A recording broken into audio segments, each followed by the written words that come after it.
Noyob topilmalar kanalida noyobi 43 ming kilometr yurgan Range Rover Sportni ko'rganmisizlar? 5 litr motor, 43 ming kilometr yurgan, kraskasi 100% top toza. Keyin Germaniyada Arden Tuning degan tuning atelier полностью tuning qilingan. U tuning qimmat tuning, ya'ni 10 ming dollar bilan kira olmaysiz. To'ychi va raddovoylar bilan solishtirmanglar. Bu faqat oilani xizmatini qilgan. Bu gapimni yana ko'pchilik xafa bo'lib, bu deb yozmanglar. To'g'ri ma'noda 10 ko'z bilan gapiryapman.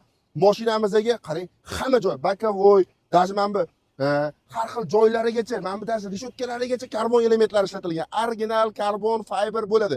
Ya'ni shularni o'zingiz qilsangiz bo'ladi. Endi tuning atelier, ya'ni original tuning atelier qilgani baribir ham sifatli bo'ladi. Mashinamizga Michelin ballonlar ham taqib qo'yilgan. 2011-yil mashinamiz, hech qanaqa aybi, nuqsoni, pnevma podveskalari ham plavniy ishlab turibdi. Salon holatlarini ham ko'rishingiz mumkin. Salon holatlari ham juda zo'r holatda. Ortiqcha maqtash shart emas. Bemalol keling, ko'zingiz bilan ko'ring.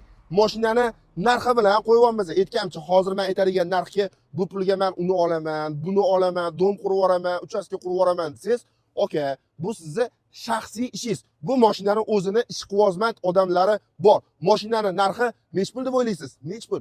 35 ming dollar. Bemalol egalariga telefon qilib, gaplashib, maslahatlashib, tekshirib xarid qilsanglar bo'ladi. 35 ming dollarga Range Rover Sport 10 mingga ham bor, 12 mingga ham bor, 8 mingga ham bor. Lekin bunaqa kam yurganini menimcha topa olmasinglar kerak. Tekshirib olishinglar mumkin. Noyob topilmalar kanaliga xush kelibsizlar.